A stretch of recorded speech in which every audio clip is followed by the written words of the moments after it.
Here we Here we are go. live with the new Outlaw Outtakes. But we're not live on Instagram. The Instagram audience is catching Oh, up, but the here we rest of go. you folks, and here we are. Um, this is something new but old, a kind of return to the fun that we used to have back in the day. A Yeah, chance to talk about things that are top of mind, topically, and be a little bit more irreverent and just hanging out than the whole guest interview thing. yeah. So welcome to this. Feel free to comment. We will see it, and may decide to post it where others can see it and respond to you if it has something interesting to offer. Right. Which in this case, if you just went, that would be enough. um, all right. So yeah, this week for me has been bedridden because I ended up in the ER with extremely painful muscle neck thing going on. So painful that we called 911 so I could be transferred early Tuesday morning, 2 a.m. Yeah, and we'll be holding a fundraiser for the ambulance trip in another episode. But it was wild. Like we had a guest today that will be on our podcast, in probably a couple weeks, and we're all talking about the inner world and the outer world and how it's all one. And I've really been trying to figure out why did this painful experience happen, and I have no answers. Like it's so easy to say, "Well, you're stressed out." Fuck that. My I love how denial of the obvious thing is your most powerful response, right? And I was just about to say how I hate when people say everything happens for a reason. I'm like, I don't buy that. Like, I get it, karma, cause and effect. Things do happen, and there's a relationship between how things were before that and why something happened.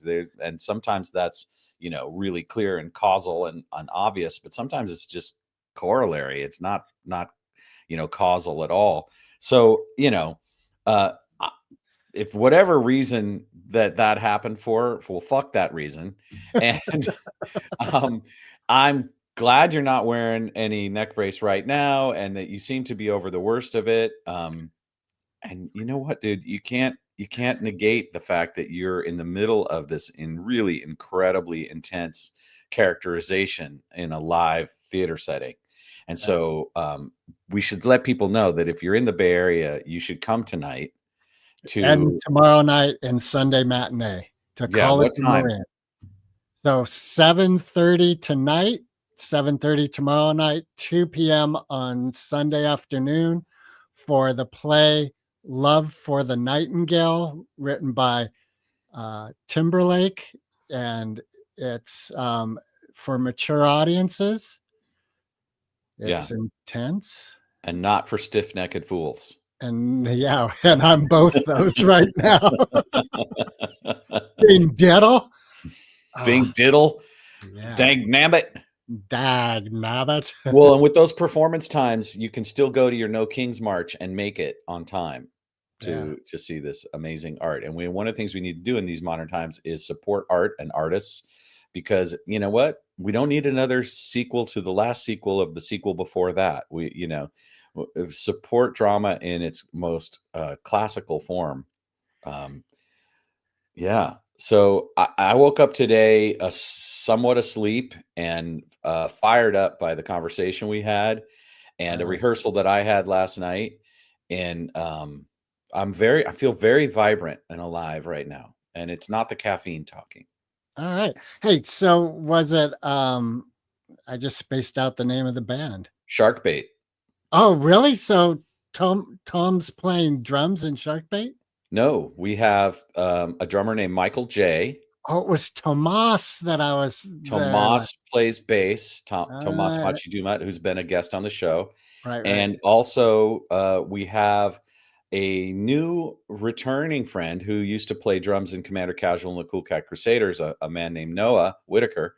And Noah is playing congas or substituting on traps when needed. So it's great to have him. His enthusiasm and his love for music is just like ours. So it feels like a super cool match. And we did some new material we haven't done.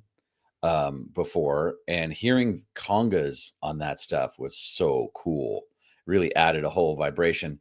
And Sharkbait is a reggae-delic ensemble, and what we do is we take classic reggae from like the 60s and 70s and a few originals, and when we get to the sort of middle sections, we stretch out and create this improvisational, God knows where it's going to go, noodle fest.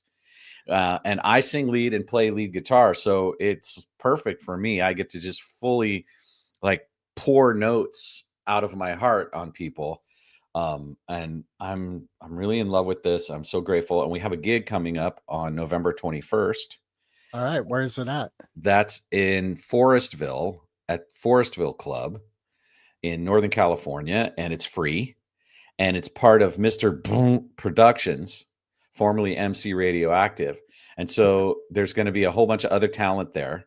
It's going to be a night to remember for sure. That's Mr. Boom, formerly MC Radioactive Productions. Yeah, so I'm really excited about that. All right, and that's open to the public, I take it. Oh, for sure. If you can figure out where Forestville is and get there, you're going to get, it's free admission. So it's West Marin, right? No. West Sonoma County. Oh. Yeah. Wow. It's a journey. You're going to keep going. You got hit Sebastopol and keep going. It's a journey if you live in LA, but if you live in West Sonoma County, then it's just right around the corner. That's right. Yeah. Bring your happy attitude, and graces to the Forestville Club for providing a space where amazing talent can come together. And I don't mean us. I mean, I'm mostly talking about the other guests, because once I read the guests, I went, oh man, we better rehearse a little more. All right. Yeah. So that's last night. Yeah, I'm excited. It's so funny that there's this thing where we could get really heady and ethereal with life and what it's all about. And then there's these very practical, like, oh, I have a gig coming up. We better be ready to perform, which just comes to mind someone that you and I love dearly, Prince. And we know from all these interviews with band members that from day one, way back before, Purple Rain hit. Yeah, even before 1999 or Controversy. Yeah, he was about rehearsing. And I think it shows. I think that's why, I've saw him 5 times, and even a lukewarm show was incredible to be at. And when it was stratospheric, you just were in another world. It was amazing. Yeah. What I've found from my own experience is that when you build a really powerful foundation, then the place you can launch to is that much more electric. Yeah. And the idea for me is to get so familiar with the material that when we're performing it, there's no necessity for thought or trying, or, it's just so second nature and in the moment. And that's when the real heart can come through. The part of me that's just loves and is inspired by singing and playing. The emotional content gets to be front and center as opposed to the technical parts of it. So is there anything else in your heart of hearts that you want to speak to in this moment? Yeah, like no fucking kings, man. Like, let's get out there and peacefully assemble and say, we don't like what's happening with the current administration. Like the things that are happening are on some level necessary. And like, I want to honor my MAGA humans and just, there's some stuff they're worried about. And I think they're rightfully worried about it. And we need to address it. And they're scaring a lot of people with the way they're operating, right? Well, they're kind of bending and breaking the rules, and they're using the way that the Democrats bend and broke the rules too, but they're upping the ante a little. And I'm just like, this is not going in a direction I think we want to go. Yeah, I agree. And it is interesting that part of the whole, in my experience, part of the MAGA voice was the government is fucking with the people way too much and we want it to stop. And here was this individual who said, I'm not going to play by the system. It's broken and I'll recreate it. But actually, we see the government more involved in our neighborhoods than ever before. Well, it's not government. It's military. That's government, That's though. It's well, ordered by no. the government. It I is. The agree. I agree. And real governance is where we sit and talk with each other and well, iron these details out. And, I think the big immigration issue is the number one thing. So let's just name it. And it's this weird thing where we really want people to be able to come here and feel safe and get away from really bad shit. And at the same time, there was some shenanigans that went on that allowed way too much of that to go on without the proper kinds of, um, you know, permitting and structure. And as a result, we've got some bad people who made it in here who are doing bad things. And I definitely want those fuckers out. But I don't think we should be just like willy-nilly rolling through the streets in unmarked vehicles with masked thugs bopping people around and throwing them in cars without due process. So we're kind of out of balance with some of the core values as I see it.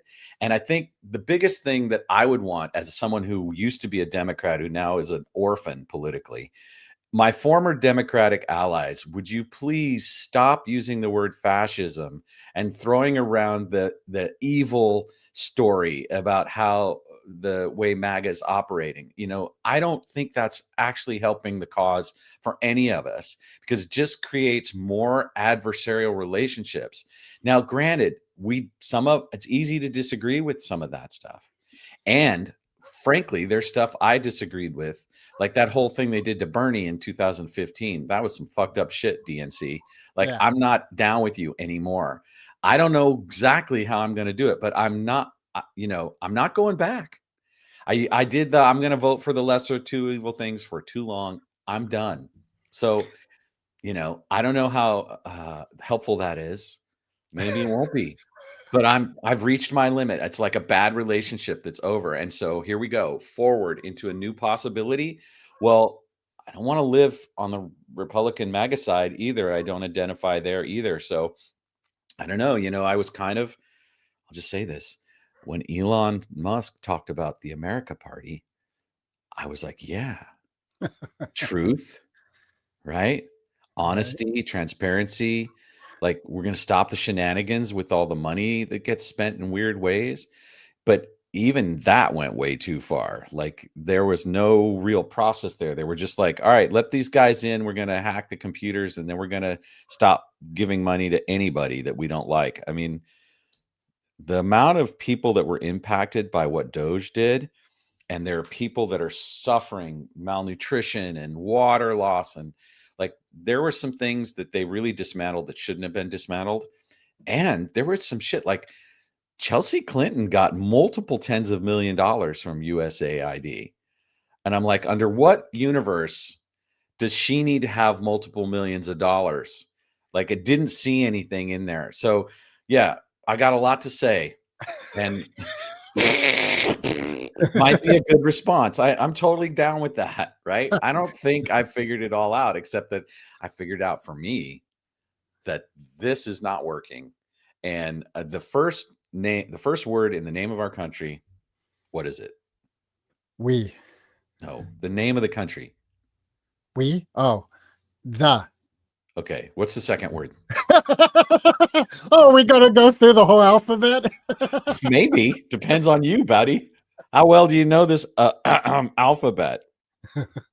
Well, I know 25 of the letters. All right, I'm I talking don't about the know name why. of the country. It's only 3 letters. United States of America. So That's let's 4 look at letters. that whole united thing. Like, what can we do about that? That's what I'm interested in right now. We can make a great cereal, breakfast cereal with lots of sugar and nutrients and call it United. Okay. Start your United States morning. Okay. That's a decent start. Everyone needs a healthy breakfast. But like, then what? Then drink adrenochrome cola. Why not just pour in. the adrenochrome cola right on the cereal? We're gonna have a bunch of people bouncing off the walls. Woo! This is good. Like Calvin. Yeah. USA, USA. No, we don't need a bunch of crazy monkeys running around. America, fuck yeah. That's one of the things I love about this Outlaw Outtakes thing is we can kind of come on and just be our normal unhinged selves and not try to necessarily think things through coherently. Like one of the greatest thing that could happen to us is if we got really popular and then got canceled. Like Yeah, that'd be that's how we know wonderful. we've made it. But it's that really popular piece that we're working on right now. So for sure, if you're seeing this, subscribe to our YouTube channel, follow us on Instagram, and just remember, you matter. Whatever you're up against, whatever like crisis or struggle, or even if it's joy and celebration that you're doing, it's so essential that you really personify your full true nature. MAGA, Dem, whatever, human being. I'm a human. I'm being honest with you right now.